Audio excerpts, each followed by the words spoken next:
brothers never get left on red ever again and get my free ebook and my free audio program that's only free for limited of time and learn some groundbreaking texting advice. Studies have shown that people only stay in love for up to 2 years. Almost kind of suggests that there's no really such thing as true love in the beginning.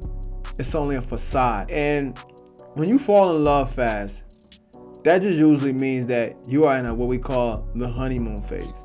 The honeymoon phase is basically when you fall in love with somebody based off of the ideas you have about them or what you think they can potentially become. Well, it's the same thing. And the reason why the honeymoon phase is a phase and it just doesn't last forever is because when you're in the honeymoon phase, you don't truly know who that person is. And especially through a 1 year or 2 year span, you're gonna find out who that person truly is.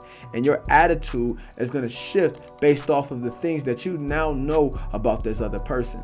Honestly, I think true love, theoretically speaking, I think true love is something that happens progressively over time. I think you should learn to love someone.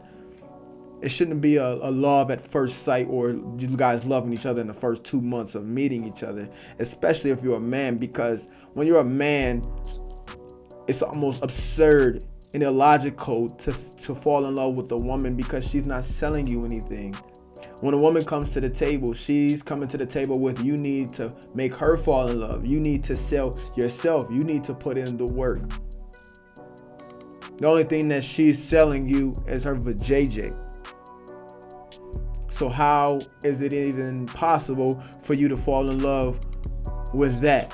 Basically meaning you're falling in love with just the overwhelming amount of attraction that you're feeling for her, and you're mistaking that for love. And most of you guys are also getting love bombed, and we're going to talk about the signs of her love bombing you and about to bait and switch your ass so you can be calling me in a couple months telling me about how you fucked up. So the first way to know that this is a red flag and she's trying to make you or cause you to fall in love fast is that she has you investing more than she is. Investing includes your time, attention, your thoughts, your money. You taking her out places.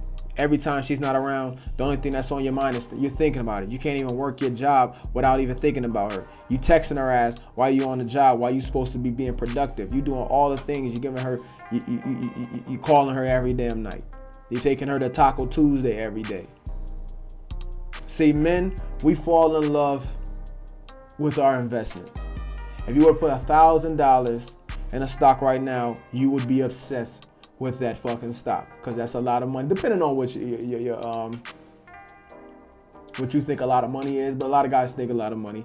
$1,000 is a lot of money.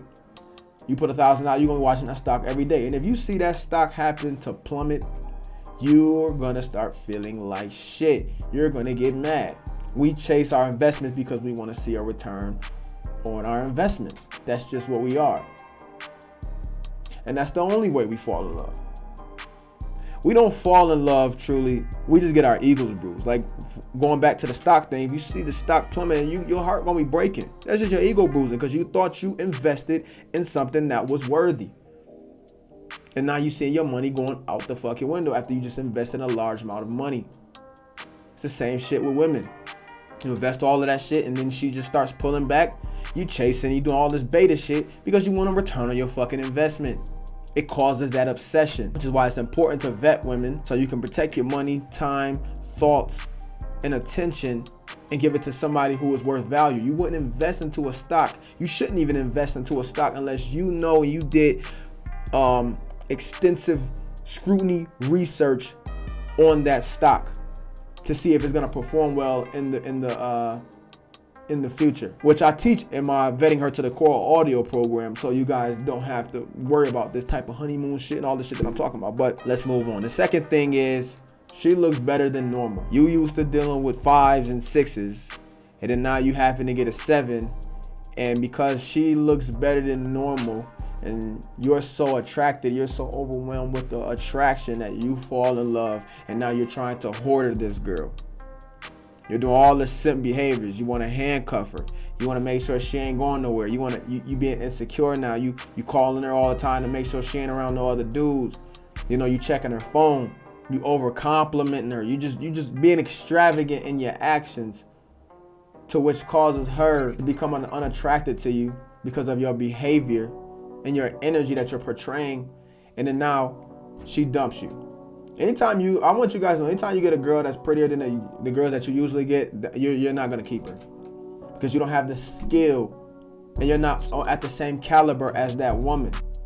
And because you hit the lottery, like when people hit the lottery, you notice when people hit the lottery, they lose their fucking money because they don't have the skill set.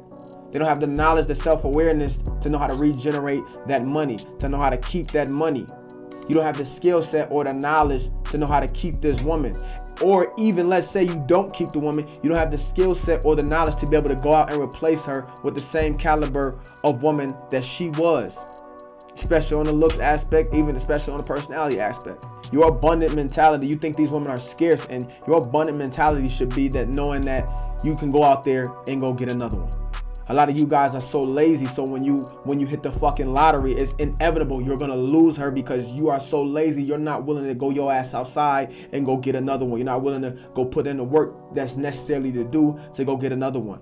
And that's how women find out, like, oh, this guy doesn't even keep women like me or even get women like me. Why am I giving him some booty? And they're not thinking about this subconscious, is how they ended up feeling because of the behaviors and the energy you're exuding. But let's move on to the third one. There's something about her that you don't know that probably goes against everything that you believe. When there's something about a girl that you don't know, what happens is you become obsessed with trying to figure out what the fuck it is about her that you don't know, which what gives you the friction needed to become obsessed with her and become in love with her. Usually in love is another word for obsession. That's really what it is. It's not love and obsession. That's why it's so fucking toxic. A love and obsession are of the same thing. But when you don't know something about a woman, you got this gut feeling like there's something off. That 1 foot in, 1 foot out thing causes that polarity to form and gives the balance to form you guys, or form you wanting to be in love with her because she's so cool, because she's so experienced in the bed, because she's such a challenge, and you just don't really know too much about her. It causes that. And usually what that is she's a hoe, which is why a lot of guys end up falling in love with hoe. This is the psychology behind why you fall in love with a hoe, because a hoe is experienced in bed. A hoe's been around so many guys that she has experience with so many dudes that she's created a personality from so many other guys that she's been around. She knows how to be funny. She knows how to crack jokes. She's been around so many guys before. She knows how to do it in the bed. She knows what guys are looking for. She knows what guys want to hear. She has experience. And because of those things, she's not going to just come out her mouth and tell you that she was a whore. But you just know something off about her. But also because of all those other things, all those other characteristics that I just told you about, it's just causing that friction. But let's move on to the last one. And this is vital. This is eminently imperative for a guy to know. And that is, she's faking a personality or she's overselling a personality. Now, I don't want to say it's not human nature to, put your best foot forward. But the thing is, when it comes to women, why you need to side-eye women putting their best foot forward is because, women have an entitlement personality. They have a he should sell me, he should do this for me personality. Now, unless you're just truly the one for her and she's like, this is him, this is it, this is who I want, you just 100% her type, then maybe, maybe this is some bullshit I'm talking. But other than that, if you can't tell that you're not 100% her type, she ain't giving you the booty, she playing around and shit like that, then no. But women are known for faking personalities. Women are known for bait and switch. A lot of guys always talking about, yeah, man, I married her because she used to cook and clean, then we got married, and all of a sudden she don't do that. Because a lot of guys don't also comprehend and fail to realize too that women have game just as much as we do. And that is their game, is to fake being something in the beginning just to get your ass hooked so she can switch down the road after she gets what she wants. And when a woman does that, usually that's your fault for letting her just fall off the rear like that. But that's game. She gamed your ass. And now you so emotionally attached to her. Y'all been going so far, you can't just pull out so easy. Which is why it's always vital for you guys to vet a woman. But yeah, man, that's about it, man. Just know the whole premise is if you're falling in love fast with a woman, that's just an automatic red flag. It's either one of the things that I've stated, or it could be other factors that I've missed. But if you are falling in love fast with a woman, that is a red flag, especially if she's not bringing anything tangible to your life. You should be falling in love with a woman periodically over time after she done showed you and displayed that she is a woman of value, a woman of merit. Other than that, I don't know why the fuck you're falling in love with the woman, especially when she's not bringing anything tangible to your life. She hasn't done anything for you that's life-changing or whatever. But this is your boy Zay DBE, man. I'm full time. Thanks to all the players, pimps, hoes, and simps. Thanks for watching. I wish you guys nothing but wealth, health, happiness, and abundance. If you don't know what to put into the comment section, you put that, man. And I'm out. Deuces.